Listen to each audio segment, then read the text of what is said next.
I've got to say, wow, people actually come out on a Friday night to hear about domestic violence. We've really come a long way. Because I can remember a day, I'm getting old enough now to talk like that. I can remember a day when people really didn't talk about domestic violence. It was something that we were ashamed of, those of us who were survivors. Even families and friends of survivors were ashamed because it wasn't really understood, you know. And then there are many people I have found who don't like to talk about it because they want to believe that it only happens to other people, you know, that they can feel safe if it only happens to a certain kind of person, a certain demographic. I never really felt that way because I kind of grew up with it, and so, you know, when you witness it, it becomes fairly normal, and then when you witness it and you live with it, it becomes so normal that you end up choosing based on that education that you've received. And I lived in a very violent relationship for a while, many, many years ago, long before I had gray hair. But it was pretty horrific. And my child was abducted, taken to Guam. And I was 19 years old and got on a plane one way and went to Agana, Guam. Didn't even know where Guam was, you know, but I got on a plane. And in those days, this was in the 70s, in those days, family court didn't want to hear about domestic violence. You know, they didn't really, they considered it as something that happened between the parents. They didn't really consider any impact that it might have on children. And so I lost custody of my daughter and didn't see her for 9 years. And that really motivated me to get involved. And a lot of my healing, you know, came through my volunteer work. You know, whenever I speak to a new group of YWCA volunteers, I always let them know that I started my work being a volunteer. And because of that, I have such an appreciation for volunteerism.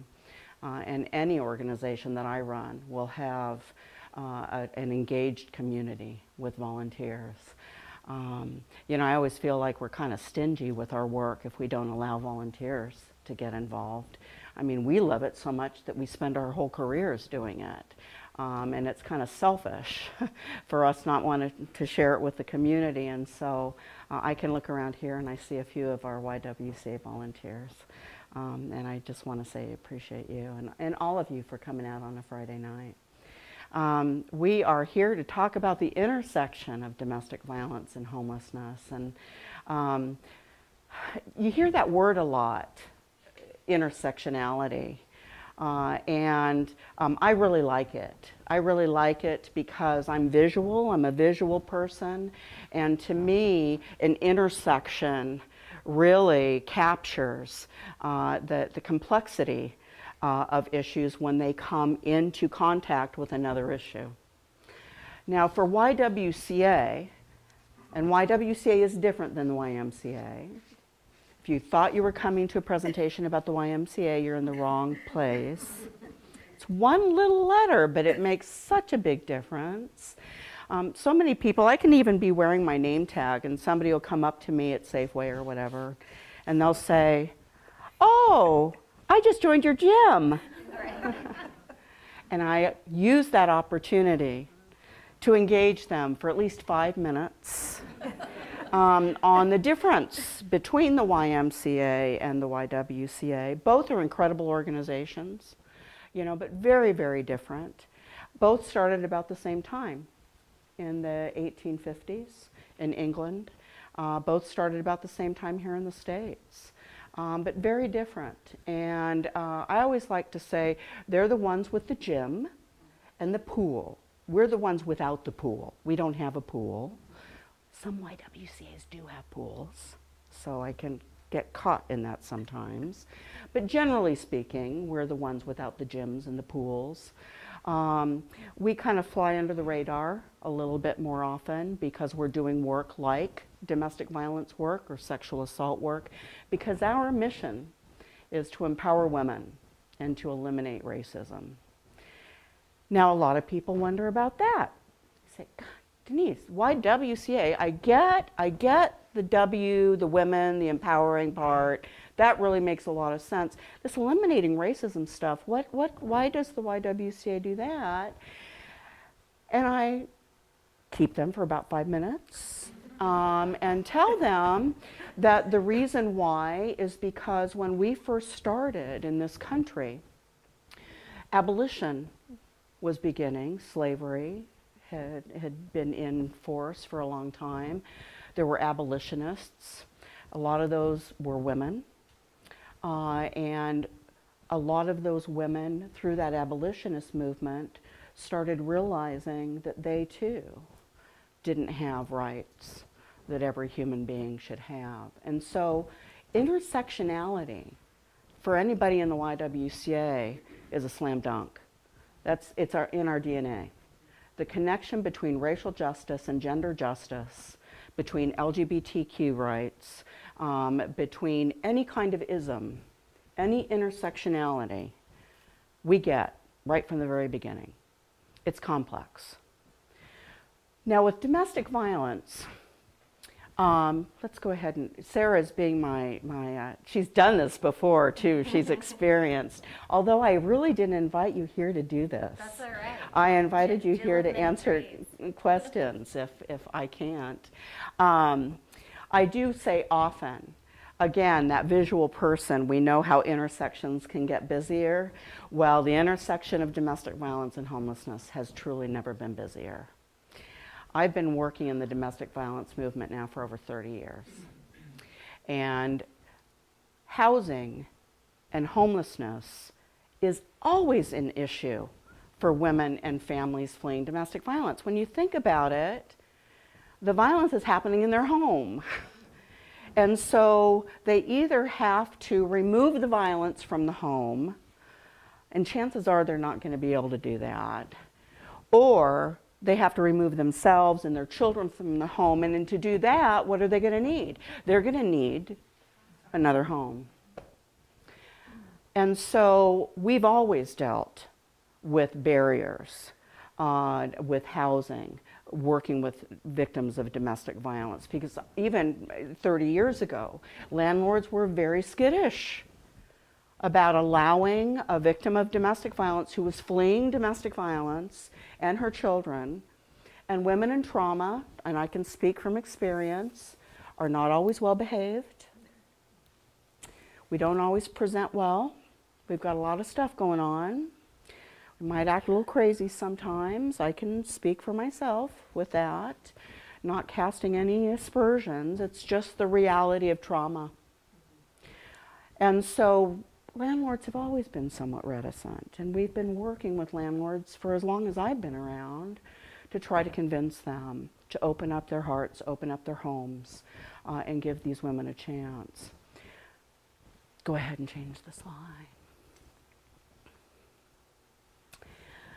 It's gotten a lot worse though, and some people like statistics and some people like stories, and I'm going to share both with you tonight. We do what's called a point-in-time count within, you've probably heard it within the homeless community here in Kitsap County. We do a point-in-time count where there's one day, a 24-hour period, where teams of us go out and we find homeless people and we ask them a few questions and we capture that data so that we can report what is the picture of homelessness in Kitsap County right now. And it's a great way of gathering data. We do that in the domestic violence arena too, and the National Network Against Domestic Violence captures all this stuff. And so they ask those of us in shelter-based domestic violence organizations, and there are hundreds of us around the country. They ask us what our stats are for that day, how many hotline calls we got, how many people we turned away, how many women and children were in our shelter, all of that. And in 2015, 31,500 adults and children were in domestic violence shelters or transitional housing. And that same day, and I think that was in September, it might have been September 30th in 2015. We don't have the stats yet from 2016. I checked for this presentation. They don't have them ready yet. Same day, we were unable to meet over 12,000 requests for services because of a lack of funding, staffing, or other resources. And 63% of those were for housing. Now, when we do that every year, we can compare. And I can tell you this is dramatically increased from just 10 years ago, from 5 years ago, and from last year. And it's because, as you know, we have a lack of affordable housing everywhere in this country, but certainly here in Kitsap County. And you hear a lot of really knowledgeable people about housing and homelessness talk about this. And because we've been honoring this intersectionality, one of the things that, and this is Sarah Harvey, by the way, she works for the YWCA. She runs our Home Safe program. Sarah and I go to a lot of these meetings, and sometimes we kind of feel we're the domestic violence service provider, and we're a pretty small housing provider when you compare us to Kitsap Community Resources or others. You know, we've got 17 beds in our emergency shelter that is generally full of women and children, and that's when they leave the domestic violence. And then we've got 4 units of housing in Silverdale and Poulsbo that we use. Are these stats just for Kitsap County? No, these are for the country. Oh boy, Carol, you were thinking, maybe I moved to the wrong place. Said, I really like Kitsap, but if this is true, this is nationwide. This is nationwide, yeah. So, now I'm losing my train of thought. Women in our shelter, 17 beds. Oh, small player. So we go to these meetings of homelessness and housing in Kitsap County. And sometimes Sarah and I look at each other and we're like, should we really be going to these meetings? I mean, these conversations are so big, and they're building housing. They're talking, you know, about developing housing and God, we're this little, and we're domestic violence. We're this, you know, niche, and you know, I'm really busy, and you know. But the reason we have to go to those meetings is because we have to represent the women and families that we serve, because there is housing for veterans. There is housing specifically for people with drug and alcohol issues. There is housing for people with mental illness. There is housing for you know, who am I missing? Disabled, elderly. There is no specific HUD funding for housing for women and children fleeing domestic violence. We get shelter funding through the state, but there's no real permanent housing money designated like there is for those other groups for victims of domestic violence and their children. Now, we might be a little biased, and I admit that. Worked for 30 years in this movement. I'm a survivor myself. I'm biased, and I use that bias to advocate. 26% of the homeless here in Kitsap County cite domestic violence as the causal factor for their homelessness. Why isn't there any specific housing for victims of domestic violence and their children? Well, there is. We've got our shelter, as I said, and then we've got Eli's house and Tertia's house, and we'll talk about that, and then we've got Morrow Manor coming. But it's only because we're the ones that always go to those meetings. Remember domestic violence? You know, yeah, you're talking about mental health, you're talking about drug and alcohol abuse, domestic violence. Just because we're not funded doesn't mean we aren't real. Doesn't mean that we don't need that housing to be designated for our clients, not just them competing with everybody else. These are women and children who are fleeing for their lives, and they deserve to have safe and affordable housing to go to. When you think about that for a minute, victim of domestic violence, living in the violence with her children. And she has a choice. She can either stay and keep subjecting herself and her children to the violence, or she can become homeless. It's not a fair choice. It's really not a fair choice. Okay.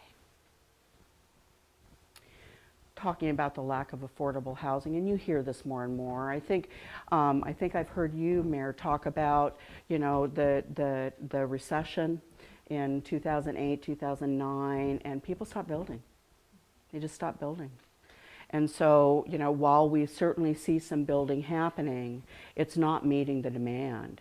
And we would have to be building for a while to catch up. And so we've got women who come through the YWCA who have Section 8 vouchers. And that's a big deal to get a Section 8 voucher. They've got them. They can't find any housing with a Section 8 voucher. That's how bad it is. So this intersection, I said, is busier than ever. And this is the face. This is what is going on. Women are living in their cars with their children. They're living on the streets. They're living out in the bush. They're not subjecting their children to the domestic violence. That's their priority. And so they would rather live on the street. And that's how their children are being brought up. Okay. I'm going to just run through what we do, just to give you some context. Just last year, we have a 24-hour hotline, and we answered 3,500 calls. Now, there were almost 6,000 calls to law enforcement last year in Kitsap County for domestic violence. Almost 6,000 for domestic violence. We have a shelter. It's here in Bremerton. Some of you may know it. It's been around for 40 years. In fact, I'll be telling you later, we're having like an anniversary party. It's turning 40 next year. And of course, that shelter was built in the early 1900s, so it's a lot older than 40. And what I always like to tell people, it's a 5-bedroom house, and we house 17 women and children there for 40 years. No house that I'm aware of is built to house 17 women and children for 40 years. So as you can imagine, the maintenance on this house is pretty significant. So once we get Morrow Manor built, we're going to build a new YWCA in Bremerton. Yeah. Okay. We do legal advocacy. I again can speak from experience. Walking into that courtroom, you have no control over what's going to happen in that courtroom. That judge or jury has complete control over your life. And it's a very scary thing, especially when you're working through PTSD from domestic violence. So we have fabulous legal advocates that help women file for protection orders. We'll go to court with them. We go to court every Thursday anyway, just to see the women that are coming in for those protection orders and make connections with them to offer them our services. But we will see them through that legal process, whether it's civil or criminal. We have weekly support groups. A lot of great work gets done in support groups. It's a phenomenal feeling for a woman to be able to be with other women who are going through it or have gone through it. Because remember, we feel like nobody else understands. We're this anomaly. And because it only happens to other people, remember? So if it happens to us, there must be something wrong with us. And when we walk into that room and we're surrounded by all of these other women who understand, they get it, they're dealing with it too, phenomenal healing happens in that room. So we have support groups now in Bremerton, North Kitsap, and we're about ready to launch a support group on Bainbridge Island. We just started a child witness program. I'm very proud of this. This was one of my agenda items when I came on board 2 years ago. I started doing my work in this field by doing public speaking, and I did that in schools. I did child abuse prevention in schools. And in those days it was sex abuse prevention. It was good touch, bad touch, and all of that. But because I knew so much about domestic violence from experience, and I had witnessed domestic violence, I incorporated, I don't think I even thought about it. I just assumed that witnessing domestic violence was child abuse. Because I certainly had felt abused when I was witnessing this trauma. So I started talking about it, and very interestingly, a couple of principals called me into their office, called into the principal's office again, and said they'd gotten a couple of phone calls from parents. Parents didn't really like me talking about domestic violence. And I said, well, that's great. Now you know which families you have to protect the children from. That's perfect. That's perfect. He didn't really see it that way, but that's okay. That, by the way, was in Del Mar, which is a very upper socioeconomic level community in San Diego County. But I also started learning a lot more from these kids that I would meet in these presentations. And the stories I could tell you, but the one story that I tell often is when I was working in shelter and I was doing childcare. And we started doing some art together around those little round tables with the little chairs that I'm still very comfortable in, thank you very much. And we had the poster paper and the crayons, and said, okay, let's draw a house. This is always really fun, I love doing this. How many of you remember drawing a house when you were a kid? Yeah, I bet I know what it looked like. It looked like this, didn't it? And it had a triangle on the top for the roof, and it had a door in the middle, and it had 2 windows on either side, and it had a chimney, and the smoke coming out of the chimney, right? And there was a sun up in the sky, and the birds. What did the birds look like this, right? And maybe there were flowers, maybe there were trees, whatever, but none of us lived in a house that looked like that. But we all drew it. And so I looked at these kids' art, and I noticed I drew curtains in my windows, in those 2 windows. But there were a couple of kids that drew bars in their windows. And that intrigued me. There was an instinct in me. Now, their houses could have had bars. I don't know. But I went into the office and I talked to the child psychologist about it, and she said, let's take a drive. And so we drove by the houses that they had fled from. They didn't have bars on the windows. So the child psychologist told me something that I really knew already. Why did they have bars on the windows in their drawings? They were trapped. They felt trapped. They were trapped in these houses watching the 2 people that they loved more than anybody else in the world hurt each other. That is real trauma. And studies that have been done with children who have witnessed domestic violence compare the impact of that trauma to children who are witnessing war in war zones. The PTSD is as significant. But nobody's really doing anything about it. You know, it used to be the cops came and they arrested and they talked to mom, or vice versa, if it happened to be mom who was abusive, they'll make an arrest. Now they're actually talking to the children, but in the old days, they didn't really think about the kids. And the impact on children is absolutely incredible. We have an opportunity at the YWCA to do incredible work with children. They live with us for 90 days, sometimes more. They come every week with their mom to support group. And so we have just launched, we've just hired a child advocate, and we are launching a children's program. We're calling it a child witness program. Okay. And then we have the Home Safe program. That's Sarah's program. That's the intersection of domestic violence and homelessness, because we want to make sure that the women that we work with are as competitive as anybody else getting that housing. And so we want to help them eliminate any barriers that they have. If they need to clean up their credit, then Sarah's going to work with them on cleaning up their credit. If they need to get back to school and they still owe some money at Ymca College, she's on the phone with Ymca College asking if they can forgive those fees that she's late on. We had a woman who was a union worker, but she had been out of work for a while, partly because of the domestic violence. She wanted to leave the violence. She wanted to leave her husband. She knew she had to go back to work, but she was way behind in union dues. And so we get on the phone and we try to pay those union dues down for her. We really want to make her as competitive as possible for this housing. There's a wonderful, we learn so much from our clients. You know, the YWC, I always say, is not simply a social service organization. We don't just change people's lives. We try to change the world in which people live those lives. And so we learn from the people that we serve.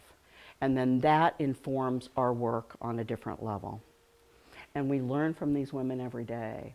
Sarah and I recently heard a woman talking about what it felt like when she'd lived in domestic violence for so long and had struggled without housing, been homeless and you know, with her children, and when she got the first place, you know, a house to live in that was safe, that was hers, and her children were with her. And this woman talked so eloquently about what it felt like to reach up to that door from the inside and lock the door. And now, ever since I heard her talk about that, and that was Victoria Hilt. Every time you probably know Victoria, every time I hear Victoria tell that story, or I should say every time I'm home and I come in from taking Baxter for a walk and I reach up and I lock that door, I think about Victoria. And I think about how blessed I am to have a house to go home to where I'm safe. You know, they really are that grateful. It's a remarkable transformation that happens in the psyche when you have not been safe for years and you are now safe. It's just a remarkable transformation.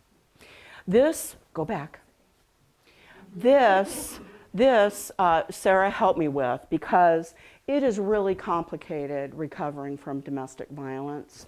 We're dealing with PTSD, very definitely. We're having flashbacks, we're having trigger points.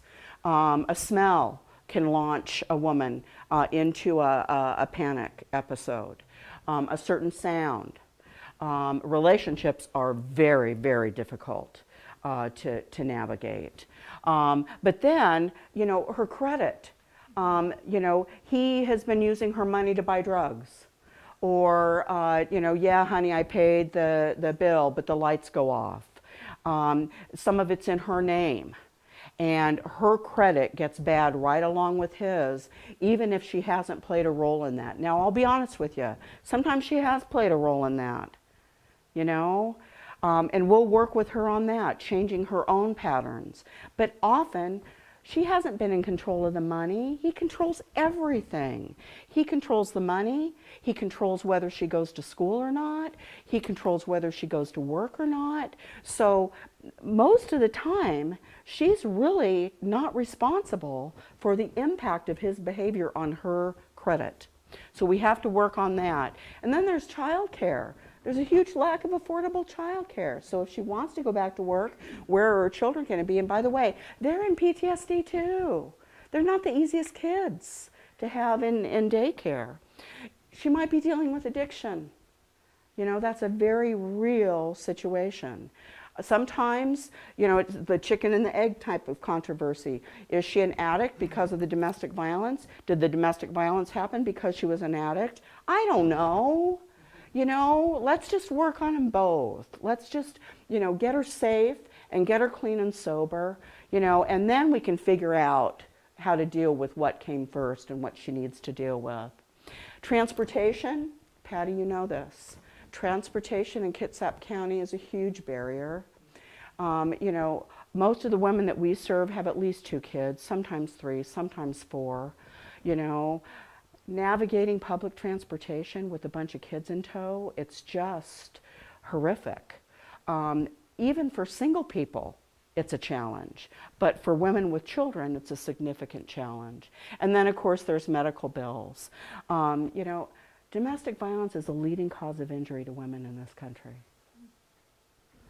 More than automobile accidents, more than assaults of any other kind, domestic violence is the leading cause of injury. So she's got physical problems, she's got bills. You know, all of this is going on at the same time. That's what Sarah does. She deals with all of this with them. Thank you, Sarah. Okay. This we heard from another woman. Remember that, Sarah? We heard from another woman who said that she felt when she was in the domestic violence, she felt like she was a puppet and she was completely controlled by him. She had to raise her arm. Remember, he completely controls her life.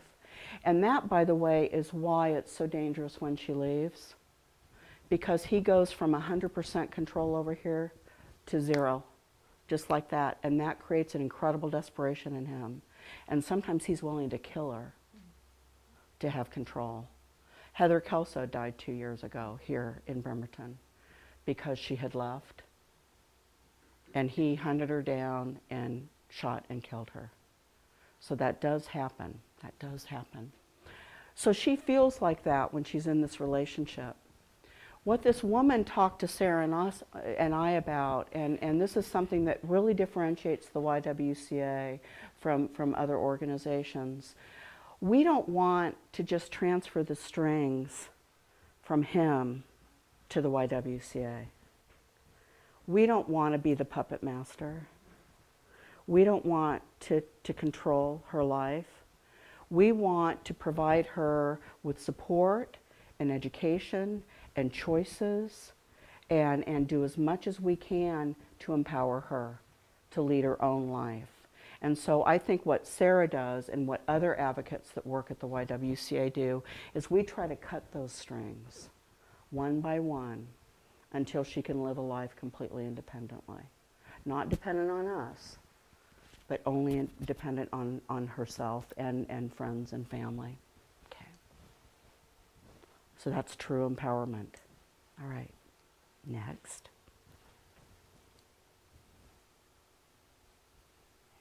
Next. There we go. Oh, Morrow Manor, which is what you probably came here to hear about. You know, when I moved up here, I moved up because my grandson had been born, and they live here, and I fell in love with Kitsap County, and the YWCA was hiring. Wow, I mean, that was just planets coming into alignment, you know, and I found a house in Minette and all of that. But then I found out about this Poulsbo Rotary Club, and they were building 8 new units of housing for us.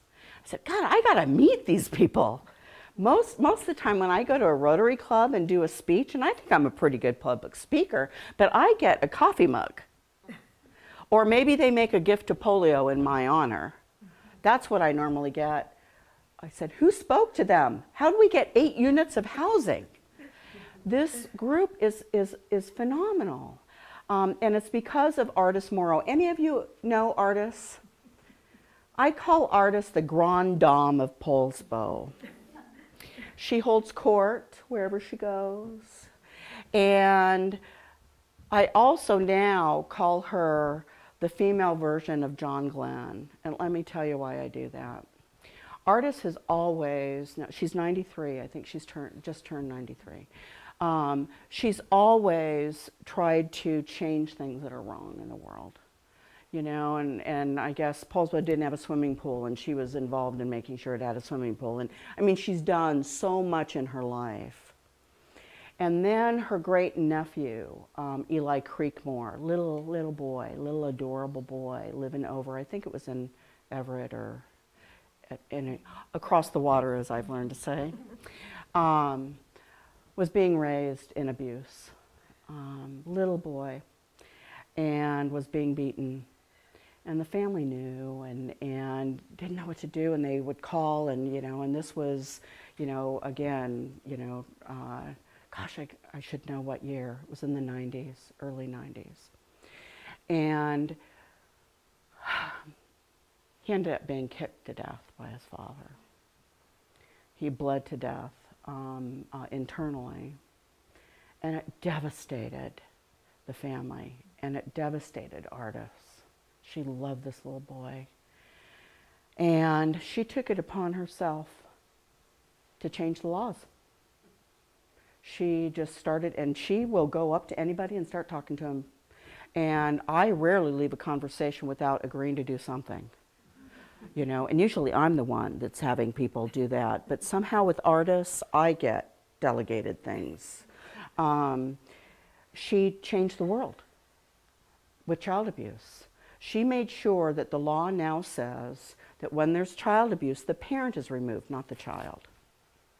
And that might have made the difference for Eli.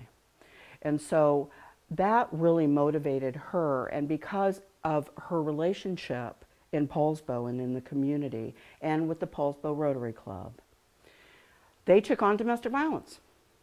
They created this domestic violence task force of the Poulsbo Rotary Club.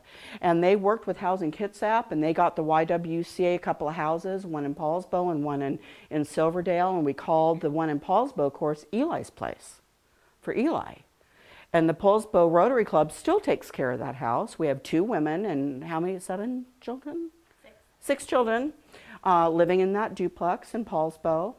Poulsbo Rotary Club, that's their project, But it just wasn't enough. And so then they started talking about building a house, maybe a shelter. And I got to be honest with you, I wasn't around yet, and it was a different time. Probably the economy was different, and YWCA wasn't wild about this. It was, for one thing, it's like Rotary Club. Come on, what are we going to get ourselves into with this? We're going to be on the hook for this, And so we were they even thought about going over to Seattle, getting a partner from Seattle, But finally, we said yes, partly because not only did they agree to build 8 new units of housing for us, but they kicked in $8,000 a year for 10 years to help maintain it. So we said, oh, okay, now that you've done that, we'll take it. So they have, developers in this Rotary Club. They have a couple of architects. They have all this expertise that they've brought together to build this development. One of the club members, I can now say who it is, Rand Hillier, wonderful gentleman, donated the land. So we had the land. And then we had to raise money, and so we went to the Birkenfeld. Now, this is all Rotary. I shouldn't even say we. They certainly talked that the YWCA is going to be operating it, but Rotary went to Birkenfeld, said, we want $500,000. And they said, well, Rotary? I said, you don't even have an audit, A Rotary Club asking for $500,000? What, They got it. They got $500,000. And then Tim and Dan Ryan decided, well, we'll give you $100,000. You have to match it. Artis said, no problem. No problem. Went over to the Bainbridge Rotary. Over to Bainbridge, asked for money. And said, we have this $100,000, but we have to match it. Bainbridge Rotary said, we'll give you 50. And then other people, $10,000 here, $20,000 there, and all of a sudden it was matched. And then Rick Darrow, who is president of Liberty Bay Bank and is on this Poulsbo Rotary Club Domestic Violence Task Force, he decides they're going to write a grant for the federal home loan grant. Very competitive, like only 6 in the country get awarded every year. We didn't think we were going to get it. Had a volunteer grant writer, the wife of the guy that's kind of heading the project. You probably know Jim and Joanne Schlochter. Joanne's the volunteer grant writer, and she writes this grant. She calls us up and wants a bunch of numbers, and okay, and I'm thinking, this isn't so competitive. Come on, this is Kitsap County. It's a Poulsbo Rotary. What, We got it, $240,000. I tell you, I've never seen a project. I've done a lot of capital campaigns in my day, and I've never seen so many planets just start coming into alignment, you know? And so we finally broke ground. And my part was saying, we need a sign. We need a sign to publicize it. And they said, okay, we'll give you a sign, Denise, if you and the YWCA will help us raise the rest of the money.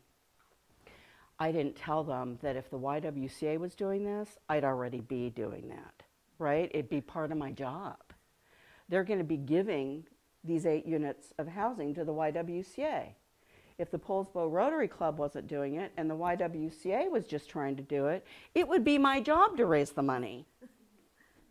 No, they're paying the YWCA every month to make sure that I have the time to do this. I want to make it clear. It's not a contract with me. I'm not getting paid, but the YWCA is getting paid so that they can allow me to have enough time to help them raise the rest of this money. It's absolutely incredible. So when you look at this, this is better, isn't it? These are the houses. They're 4 duplexes. They worked with us. This is the other part of the deal. We would meet with them, and they wanted to design them so that they would work for victims of domestic violence and their children. Well, what does all that mean? Well, it means that we're going to want to have a house where she can see clearly what is coming up in the neighborhood, what is around her, what's driving by, that type of thing. We want plenty of security. And oh, by the way, we really need a park. And that's where Becky Erickson, the mayor of Poulsbo, said, well, gosh, the city will build a park. And I'm sitting there and I'm going, does this get easier? I mean, it's just incredible. So the city's building a park with play structures. They're doing the landscaping. They're designing it. All of that. It's going to, now, we're trying to figure out what to call it. We're calling the project Morrow Manor, obviously, because of artists, even though I personally think that Morrow Manor sounds like a convalescent home. But, it's that manor part. It's the love the Morrow part. But the manor part, it just, every time. But that's okay, because I'm sure that I will be in one of those very places pretty soon. So I really shouldn't quibble. City has bent over backwards with permits, all of that type of thing. This has truly been a community project. And I believe that when this is built, it's going to get national attention. It already is. When I first moved here and I started blogging a little bit about it, I would have other domestic violence organizations calling me and saying, how did you get your Rotary Club to do that? Because all I got was a coffee mug, so there's some magic that's happened here that I don't think is easily replicated. But what I want it to be is inspirational. That if there is a need, if there is a commitment to domestic violence in a community, if a community can recognize that domestic violence impacts every aspect of that community, and they want to do something about it in a big way, they can do it. They can do it. And so when you look at all the partners in this, there's no one person or one organization that made this happen. It's that magic of community coming together, nonprofits coming together with for-profits, with city governments, with county government. Right now I'm working with Stuart Grogan because Poulsbo is under the Housing Kitsap umbrella, and I'm talking to him about project-based vouchers through HUD because he's got some. And with project-based vouchers, those are Section 8 vouchers that stay with the project.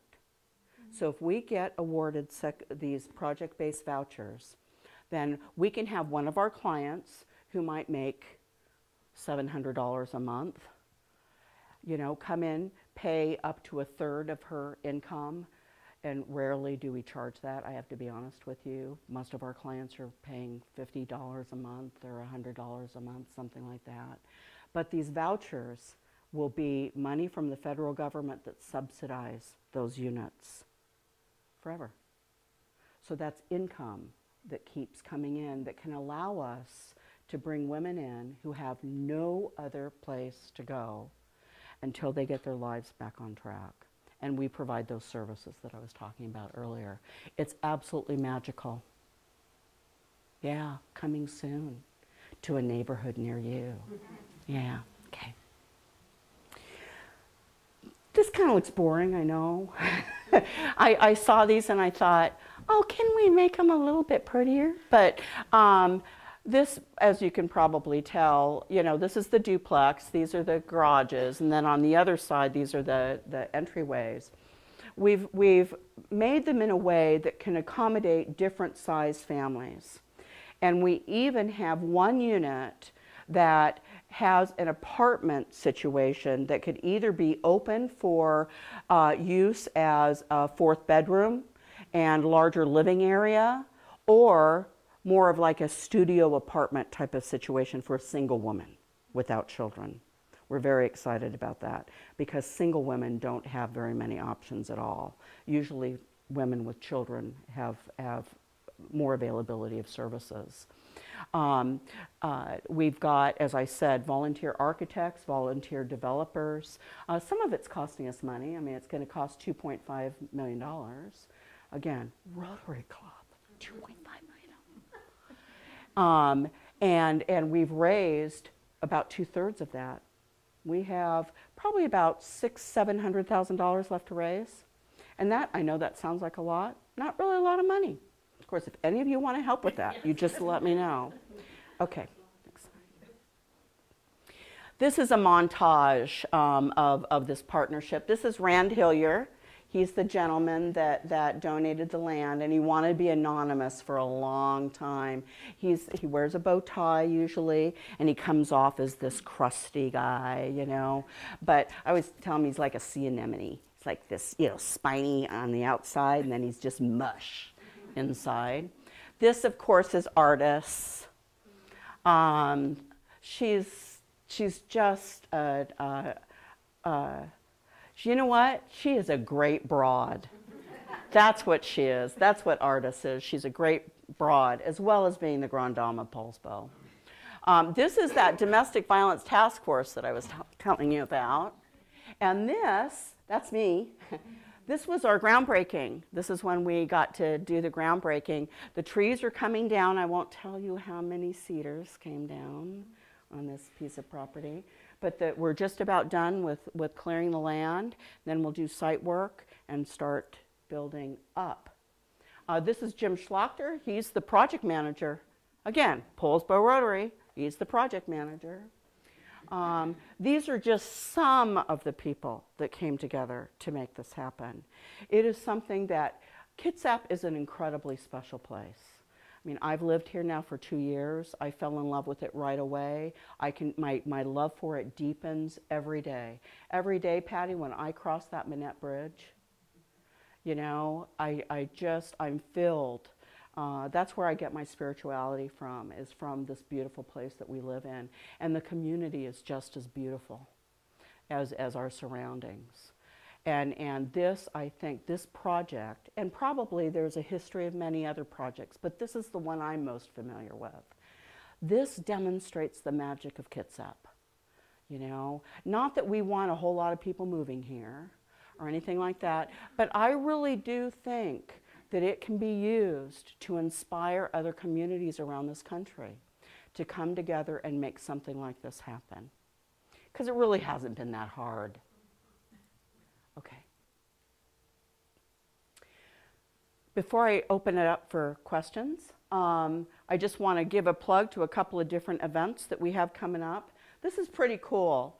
There's a group of women that came together 40 years ago to create the Alive Shelter. And a couple of them called me up a few months ago, and I said, let's have lunch. I love history, and I want to hear all about it. And so we got together and they wanted to have a convening of all of these women that had come together to make this happen. And so it's kind of grown from that. So now we're having what we're calling a women elders gathering of the clan we. That was not my idea, that was their idea. We meaning women elders, okay, at Ymca College. And if you want more information, there's some flyers out there. It's $30 at Ymca College, beautiful lunch. David Emmons of the Ymca College Foundation is throwing in the wine. I mean, I personally don't drink in the middle of the day during the week, but these women that I've been working with do. It should be a hoot. I mean, there's going to be old stories being told about what it was like. Somebody's going to write a song. Kay Morgan, if you know who Kay Morgan is, Kay is writing a song and is going to be performing. So really do try to come. It should be, and men are invited. As long as, what they tell me is as long as, you know, you don't rain on our parade or anything like that, you know. And then Women of Achievement. This is something we do every year. We are changing a little bit this year. We're going to be making it a dinner event up at Ymca, mainly because of Morrow Manor. We've got so much support going up right now in North Kitsap that we want to honor that. We'll bring it back down to Bremerton again next year, Patty. We're going to do this flip-flop thing. But this year it's April 21st at the Ymca Lodge. Some incredible women. Janet Jones from the Kitsap Golf and Country Club is going to be honored. Stacy Saunders from Seastock, that Central Kitsap theater group. One of my favorites, Sapna Sapori from Islandwood out on Bainbridge. She sees the world through an equity lens. And she's actually receiving our first annual Mission Award. So absolutely incredible women that will be honored. And it's at Ymca, which is gorgeous. And salmon dinner, of course. So with that, I'm going to open it up. Yeah. Okay. You were talking about a big sign. Yes. Won't women who are going through this process need a little bit of privacy and not have to be looking out the window all the time of who's driving It's a up? great question. Thank you. Great question. And let me answer it for you. Okay. For one thing, it's a construction sign. So it's one of those coming soon, we want people to be aware of it. But we're always asked that question. By the time women come into our permanent supportive housing, the risk has been determined to be minimal, if any. So generally speaking, the most dangerous time is right after she leaves. Maybe it's when she gets the protective order, and that's why we're very cautious of participating with protection orders now. We do a fatality assessment or lethality assessment on virtually every case that we see. So we will never put a woman in any of our housing, even in Eli's place or Tertia's house, who was named Tertia, is another young woman who was murdered here in Kitsap. I got to tell you, for as small as Kitsap is, we've had a heck of a lot of domestic violence homicides here. So we would never put a woman and her children in that housing if we determined that she was at all at risk. But that's a very good question. That's why our confidential shelter is so important. And why I'd really like to move our confidential shelter out of that house that's been there for 40 years and almost everybody knows where it is.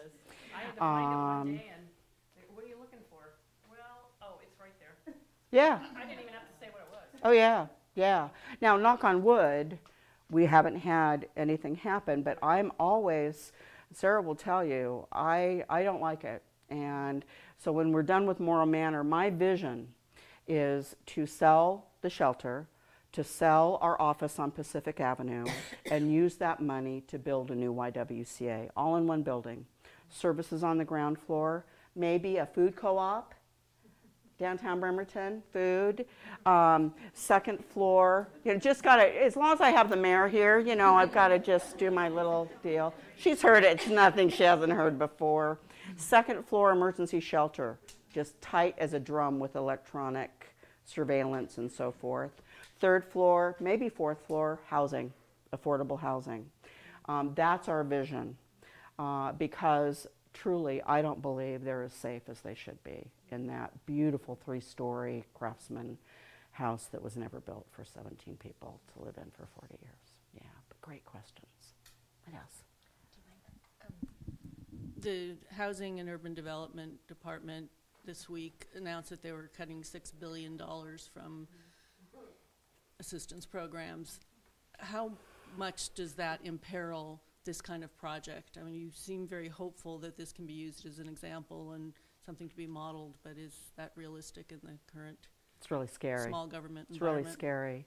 Not only for this kind of a project. So far we haven't used any HUD money for this project to build it. Although we have decided, I think, to go for home funding this year. What we hear from the county is we might make it under the wire. Even if Mr. Carson, Secretary Carson, decides to gut HUD, which is what they're talking about doing, no more CDBG, completely eliminating CDBG. Even if that happens, they'll still have $500,000 this year in that block grant that we can apply for. For future projects, possibly not. So yes, we're very concerned. Those vouchers, now once that commitment's made, then the federal government's made that commitment, but it can always be taken away in future budget years. So yeah, we're deeply concerned.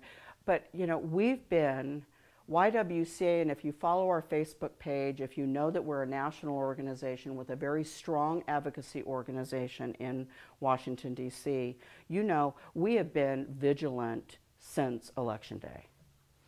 We've hired advocacy staff. I'm doing a lot more advocacy even here locally around the immigration issue, and other issues. So our concerns aren't just with HUD, but yes, this week that was top of the list. Our statewide coalition, the Washington State Coalition Against Domestic Violence, is actually asking all of us that run domestic violence organizations if we're willing to provide contraception at our locations. That's never been asked of us before. Never been asked of us before, you know, but they're getting ready in case other clinics close down, you know, okay, how can we make sure there's another intersection, domestic violence with reproductive health. So yeah, we're hyper vigilant right now, but HUD is a huge concern. And being the advocate that I am, if you believe that HUD funding, housing and urban development, those CDBG block grants, all of this community development money that can be used to help people, if you believe that that's important, please call. Of course, our congressman is Derek Kilmer, and he's already, you know, doing this, but I send him a card now every week. I send him a little card and just say, thinking of you, you know, thank you, keep up the good fight, whatever. Whatever we can do to keep their spirits up.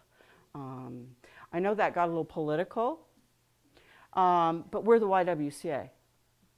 And remember, we don't just change people's lives. We change the world in which they live. And the only way you do that is by getting political. So we don't shy away from that stuff like other organizations do. What else? What, the two women from Silverdale are the only ones that ask a question? There we go. I knew I could shame y'all into it. Well, I think of your concern now, but where was it in September?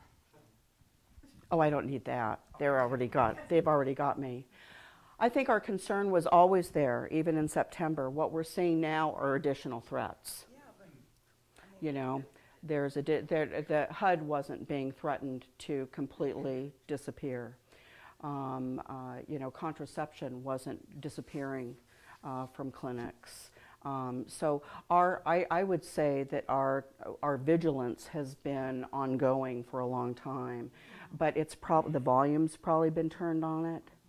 And as I said, I'm just finding myself spending more time. You know, I've got a meeting coming up with Eric Younger and Chief Strand about the whole immigration issue. Again, you might wonder, why are you talking about immigration, Denise? Well, there are domestic violence victims that are immigrants. Oh, and yeah, it's racial justice. So that intersection comes up for the YWCA. So yeah, you can depend that the YWCA was there in September too. We're just a lot louder right now. Yeah. What's your timeline?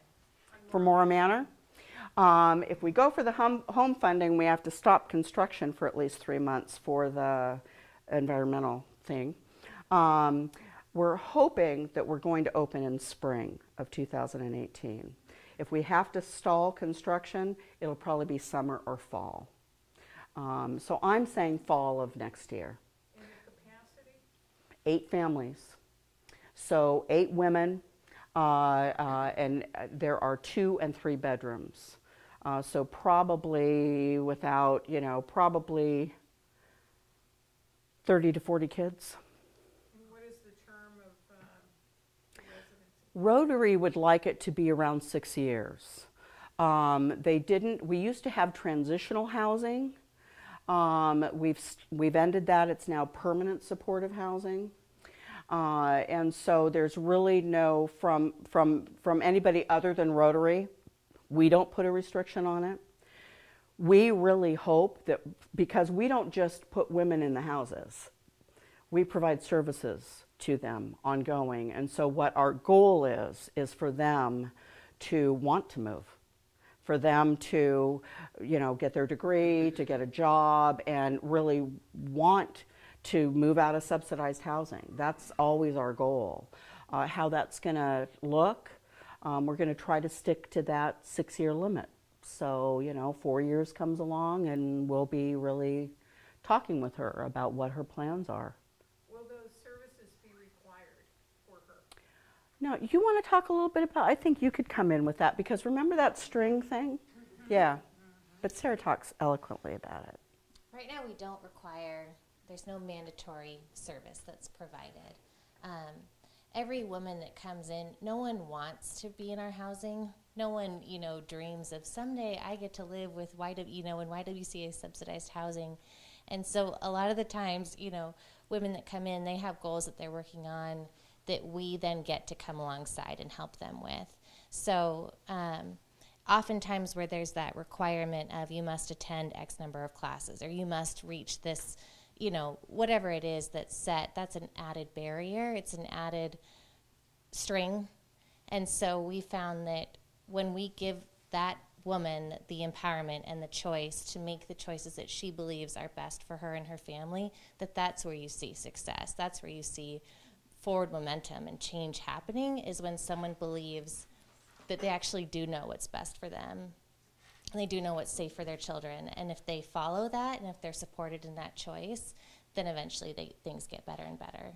Must they remain single to continue living there? The program is only for women and children. So if there's another adult that comes into the relationship, then the adult wouldn't be able to live in the unit. But we don't require that people stay single, no. What's your success rate? In other words, have you followed longitudinally what has happened to the women so far in your programs? And are they pretty much a success story, so that they do turn their lives around and they do become independent? Success rate in terms of if they found additional permanent housing, or? What you said, that they turn their lives around and go to school or whatever, achieve their goals and become independent, so that they don't need your housing, we'll say. That's what I think that's what your bottom line is, to make them. Right. Has it worked? Well, at this point, the permanent supportive housing program is new. So all the women that are in our program right now have been there less than a year. So at this point for our permanent supportive program, there's data that's being done for programs outside of ours, but we don't have that for ours yet. I will say that there are there's data that shows that one of the most important tools, resources, is what we call flexible funding. And that I gave a couple of examples of earlier. She's behind on her union dues. You know, she needs to get her car tags. You know, these fairly small barriers to her getting to school or getting to work, but for her they're huge, and they will keep her stunted. And so we see a lot of success with that. We do keep statistics on our shelter. So I can safely say that about 1/3 of the women that come through our shelter, that's a 90-day average shelter, find permanent supportive or some kind of permanent housing. Whether that turns out to be permanent, we don't know. And to be really honest with you, these women are pretty transient at this point. You know, they may stay in our shelter, they may relocate to a completely different place. Maybe that's closer to family and friends. Maybe that's another shelter that will take them in. But we do believe, and there is data that proves this, that when you truly have an empowerment model of service, which is what Sarah's talking about, instead of just checking boxes, that if you truly have an empowerment level of service, you're going to see longer term change, meaning permanent change, not just while she's in housing, but actually, let's face it, it's the motivation. If you're not motivated to change your life, and I don't get motivated by boxes, you know, I get motivated by having a dream, having a vision, you know, thinking about my instinct and what is my instinct telling me about what my life could be, and then having the tools I need to reach that. That's what I get excited about. And these women are really no different than that. Something else that Sarah said, you know, often we've stopped taking, some of you may know this, we've stopped taking your gently used clothing and household goods because we were spending a lot of resources looking through them, sorting them, sending a lot of them off to another organization, storing them, and, you know, all of this. And so we started working with service clubs and other donors to say, you know, what our women could really use are gift cards. So maybe they can go shopping for themselves, you know, and pick out stuff for their children and themselves. And not a lot, you know, going to Walmart or Fred Meyer or whatever. And I actually had a couple of donors say, well, how do you make sure that they use the money appropriately? And I can understand that, right? I can really understand that. I can understand the motivation for that question. I get it. But again, I'm going to echo Sarah. These women have been surviving in domestic violence for years. They're pretty savvy. They really do know what they need. And they know what their kids like. And they know what color they like. And they know what shirt they're going to feel magical wearing that they can get at Walmart for $8.99. You know, and that makes a much bigger difference to them than going to our clothing closet, you know, and rifling through my old stuff. So we did change that. And I know I got a little bit of heat on that. I've been getting heat every so often, Patty, for the last couple of years. But you know what we're using that space for now? Children's program. So, you know, I think that it just makes a lot of sense. So yeah, the women that we work with are pretty savvy. Pretty savvy. So is there anything to be done to kind of break the cycle of violence as far as when you work with children, and especially with boys? Yes, and that's what's so exciting about the children's program is we know that there's a generational cycle. 67% of abusers witness domestic violence growing up. Not all of them are boys. My own daughter ended up being abusive because she witnessed, you know, her father. So we can work with those boys. If we don't interrupt that and then teach tools to handle conflict that do not involve violence. If we don't do that, that's all they know. You know, I told you about my own story. When you grow up witnessing domestic violence, that's what you know. I got to tell you, when I first got into a healthy relationship, it wasn't all that comfortable. I kept trying to trigger him back on the roller coaster. Come on, it'll be fun. You know, because that's what I was used to. It took a long time for me to get healthy. And it takes a long time for these kids. They need to feel safe. They need to feel special. They need to feel that it's okay for them to be righteously pissed off, because they have a right to be angry about what they've been subjected to. But they also have the right to know that it doesn't have to be that way, that it's really not normal.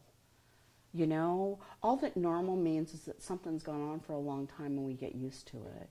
And for these kids, abuse is normal. And we just got to interrupt that. We got to let them spend that hour and a half or 2 hours with us when their moms are in support group. Just, you know, doing crafts and doing activities that are kind of designed in a way that are therapeutic. And we're even going to have a little space. It's a closet, but we're going to take the doors off. And it's a big closet. But it's going to be like a little hobbit hole, where, that's what I call it anyway, where it's just really comfy. If they don't feel like being with the other kids, they can go over there and get a bunch of books and pillows and stuff, and they can just hang out in that little space over there and be quiet for a little while, and they'll be okay. That's what our vision is for these kids. That's how we stop it. That's how we stop it. We're growing it. We're growing it in this country. And don't get me started on television and all the other messages and you know, all of that stuff. But the other thing that I will say, especially for the men here, but also for the women, when you see it, when you hear it, when you hear of it, speak out against it. You know, it is uncomfortable. It is uncomfortable to challenge it. But remember, that's just because we think it can only happen to other people, and if we really start talking to a friend or a family person, then, oh my God, maybe it'll happen to us, and what does that mean about us? And I mean, this is deep psychological stuff. And they deserve us to speak to them about it. And abusers, and I've worked with abusers don't want to abuse, believe it or not. They really, most of these guys, and most of them are guys, I will say that. There are some women who are violent. But the vast majority of the damage happens with male violence, and when you look at it, generally speaking, it's usually men. When I've worked with them, a lot of them grew up witnessing it. A lot of them hated themselves when they first started displaying it. They didn't know how not to do it. They don't know how to function without being violent. They honestly don't know. And if we can get them at the right point, we can even work with men to turn that around. And sometimes the best work is when their families or friends or neighbors talk to them about it. You know, like, hey man, that joke was not cool. There's nothing funny about that, you know? Or you know, the way you're looking at that woman, you know, or, you know what, I heard you next door. And there, you know, you guys need help. You know, call the YWCA. You know, call, you know, get some help. Here's the number. You know, speaking out about it, not just, you know, doing this. I think the world became a more dangerous place when we got garage door openers. You know, we go home. I do it too. We drive in. We close the garage door. It's like ka-chink, ka-chunk, ka-chunk, ka-chunk. And I really do try to make a point to get out in my community. And I have talked to an abuser in my neighborhood. You know, I came up and SWAT was there, you know, and it was like, whoa. But I'd talked to him before. And the next time I saw him with his puppy and my Baxter, and I'm holding, you know, over him like this, and I'm telling him, you know, if you ever want to reach out, call the YWCA, you know. I know that you're in some trouble here. You know, give us a call. You know, I work there. Da, da, da. I don't think he's called yet, but you know, just to let them know. And also the other message is, I'm on to you. Okay? YWCA lives in your neighborhood. You know, I'm on it. I'm on it. I'm watching you. Yeah. So, good question. Good question. Anything else? So I'd like to know, what can we do for you? Is there Not bring used clothes. That would be a good one. Don't bring any used clothes. Stop. Yeah.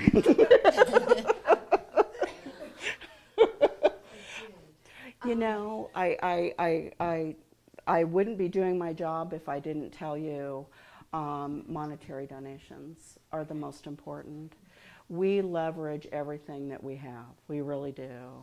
And we raise half of our budget. You know, we get half of our budget in government funding. And we raise from our community the other half. And so that's $500,000 every year. We do the events, you know, like Women of Achievement. We raise money through that. We spend very little. You know, coming to Walk a Mile in Her Shoes. That event, if you don't know about this, it is just great. Patty's there. We have it here in Bremerton. It's at Evergreen Park. It's Walk a Mile in Her Shoes. You know what I'm talking about. It's where we get guys to come down and walk in high heels. And when I came on, it's a mile. It's been a mile for the last 2 years. And the Bremerton Police Department put everybody else to shame. There are 3 cops that we have here locally. I will not say their names. Kenny Davis, and Bo Ayers, and they compete. They're in their gear, right? So they look like cops until you look at their shoes. I mean, we're talking pink stilettos that are that high. But this year, our board is actually going to ask the people that walk to actually raise money. So to go around like other, like races and walks do, and they have their pledge cards, and if I do this, will you give? And come down and make fun of me and all that. It's really fun. It's not just guys that walk, women walk too, but it's a lot of fun to watch the guys. And Size 13 shoes. we always look for size 11 and up. 11 women's and up. I don't even know what women's sizes a size 13 would be. Do they make a size 20? I don't know. Check with the female basketball players. There you go. Although I don't know if they wear the high heels. Although basketball shoes would be fine. They just have to be women's shoes. So they can be flats too. Not quite as fun. See, when you're my height, if you fall, it's a lot further to fall. It is. It is. One of the downsides of being tall. One of the downsides. They go on eBay. Just ask Bo Ayers and Kenny Davis at Bremerton Police Department for all the places they go to find their shoes. Because they're great. They're great. I assume those are not standard issue. No. T-shirts do say heels and holsters. Heels and Holsters is the name of their team. And they are the team to beat, although Olympic College comes in with their caps and gowns. And it's a fun event. It's in July. And it's a community event. We're going to have food trucks this year. Liz is one of our fabulous volunteers with a DJ, food trucks. We're really kicking it up and having a good time. And see, this is another example. Why do I get all the fun planning events, right? I want other people to have fun too. So this committee is just taking on Walk a Mile. I'll show up. But I'm not even we'll get the permit, all that kind of stuff. But they'll have the fun of getting the food trucks there. That type of thing is really important. I met with somebody today who was a Great Give is coming up. If you like to give online, Great Give is, I think, May 9th, I want to say. And it's a day where you can give online, and then there's prizes and matching and, all of this stuff. And then volunteering. We always need volunteers. And remember what I said, we need to engage the community. If any of you are pavers, we need a new parking lot. I'm just throwing it out there. Just throwing it out there. There's an 80-year-old man with an inhaler who almost died in our parking lot. I'll never forget him. So we have needs like that, groundskeeping, things like that. We could always use maintenance help. And then just spreading the word, you know, talking about how great it is to have a YWCA here. Not just doing the domestic violence work, but we want to be the lens for women in this community and for racial justice. The issue of immigration right now is a big one for YWCA because immigration is a racial justice issue in this country. And there are many victims of domestic violence that we serve at the YWCA who we never knew were undocumented. But we know now because they're calling us. They won't even walk to the office because they're afraid. So the public, whether it's a real fear or not, I won't even get into that. But the perception is fear. And so we want to do whatever we can to reassure our community that they're welcome here and they're safe here. Bremerton Police Department does a great job. Bremerton Police Department basically has a sanctuary city police policy. And so it could be a role model for other departments. We're very fortunate to have. I know, Bainbridge just adopted the police policy for Bremerton. Isn't that a hoot? I love it. I just, you know, you kind of think it would be the opposite. But that's just because of stereotypes, you know. Bremerton's a great place to live. Yeah. Well, we would love to give you a mug as a thank you. No mug? But Enlighten is going to purchase a table. Oh my gosh. Oh, that's fabulous. So we will be there. We'll seat you well. Yes. I am in charge of that. I don't give up the seating arrangement at Women of Achievement. Oh, that's fabulous. Thank you, Lynn. Thank you all. Thank you all so much. And thank you for welcoming me to this community.